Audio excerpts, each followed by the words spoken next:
যুক্ত হয়েছি সেগুনবাগিচা মাল্টিপারপাস কাঁচা বাজারে। সকাল থেকে আমি এই বাজারে পরিচালনা করছি। আসলে নিত্যপণ্যের দাম দিন দিন এত পরিমাণ বাড়ছে যে জনমনের প্রশ্ন জাগছে এর ঊর্ধ্বগতি কোথায় যেয়ে ঠেকবে। আমি এখন অবস্থান করছি এবং কিছু ক্রেতা বিক্রেতার সাথে কথা বলার চেষ্টা করব। আমি সরাসরি একজন ক্রেতার কাছে চলে যাচ্ছি আজকে নিত্যপণ্য দামের বিষয়। জি, আসসালামু আলাইকুম, চ্যানেলে স্বাগতম। বাজারের পণ্য বৃদ্ধির বিষয়টা কেমন দেখছেন এবং বাজার পরিস্থিতি কেমন মনে হচ্ছে? ধন্যবাদ আপনাকে। আসলে গ্রীষ্মের উত্তাপের সাথে মনে হচ্ছে সবজি এবং অন্যান্য যে নিত্য প্রয়োজনীয় জিনিসপত্র আছে সেটার দামও মনে হয় পাল্লা দিয়ে বেড়ে চলেছে। এখন অবস্থা দৃষ্টি যেটা মনে হচ্ছে যে আমাদের মতো মধ্যবিত্তের ক্রয় সীমার বাইরে চলে যাচ্ছে আমাদের নিত্যপণ্য যে জিনিসপত্র বা সবজি বলেন বা অন্যান্য যে আবশ্যিক উপাদানসমূহ। তো এটা আমাদের সবার জন্য একটা সীমাহীন ভোগান্তির কারণ হয়ে দাঁড়াচ্ছে।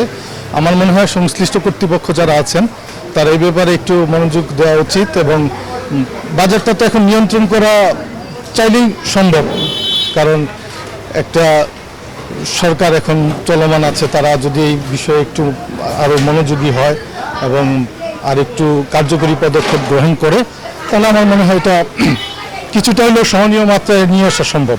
ধন্যবাদ। মিনিকেট চাল বাজারে এসেছে, এতে বাজারের চালের দাম কিছুটা কমেছে, এই বিষয়টা কতটুকু আপনারা সন্তুষ্টি লাভ করছেন? In fact I don't see any significant effect on the production of বড় রাইস, বাট এটা মনে হয় একটু সময় লাগবে, চলে আসতে পারে ক্রয় সীমার মধ্যে। বাট এই কেজিতে 1 টাকা 2 টাকা 5 টাকা কমে আসলে খুব একটা মানুষের কমফোর্ট ক্রিয়েট করে না বা কমফোর্ট জোনে আসে না। তো এটার ব্যাপারে সরকার বা আমাদের এই বাজার সংশ্লিষ্ট যারা আছেন ওনারা যদি আরেকটু এই বিষয়টায় কার্যকরী পদক্ষেপ নেয় তাহলে আর একটু বেশি কমাইলে, কারণ চালটা ভাতটা হচ্ছে মানুষের খুব গুরুত্বপূর্ণ। এটা ছাড়া আমরা বাঙালি তো মাছে ভাতে বাঙালি, তো ভাতটা তো আমাদের নিয়ন্ত্রণে, ভাতের দামটা বা চালের দামটা নিয়ন্ত্রণে আনা জরুরি।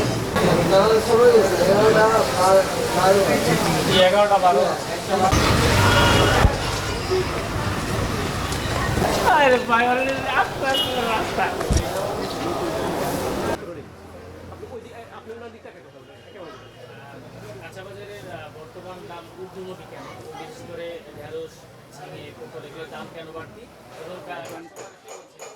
বাড়তি না, দেখুন বর্তমানে সবজির দাম অনেক কম। আর কারণ এই যে ভেন্ডি বেশি 40 টাকা 50 টাকা কেজি বেশি, পটল 50 টাকা কেজি বেশি, কাঁকরোল 80 টাকা কেজি বেশি, শসা বেশি 50 টাকা কেজি। সবজির দাম অনেক কম, খালি পেঁপেটার দাম বেশি, 60 টাকা 70 টাকা কেজি পেঁপেটার দাম। আলুর দামও কম, আলু তো হলো 25 টাকা 20 টাকা কেজি আলু বেশি, মরিচ বেশি 60 টাকা কেজি, টমেটো বেশি 30 টাকা কেজি। তো সবজির দাম অনেক কম, সবজির দাম বেশি।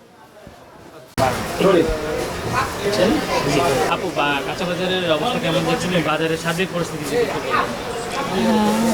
আসলে কাঁচা বাজারের দাম একটু ঊর্ধ্বগতি আছে, চালের বাজারের দাম একটু কম আছে।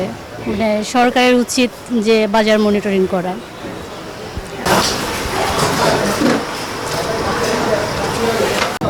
ঠিক আছে।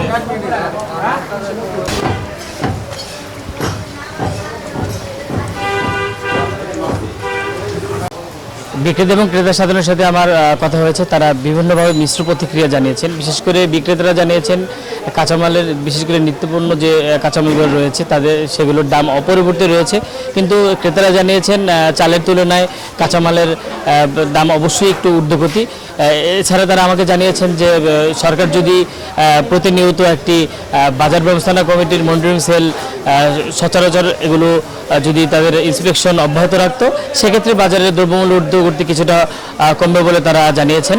তো এই ছিল সেগুনবাগিচা মাল্টিপারপাস কাঁচা বাজার থেকে বাজার পরিস্থিতির সর্বশেষ অবস্থা।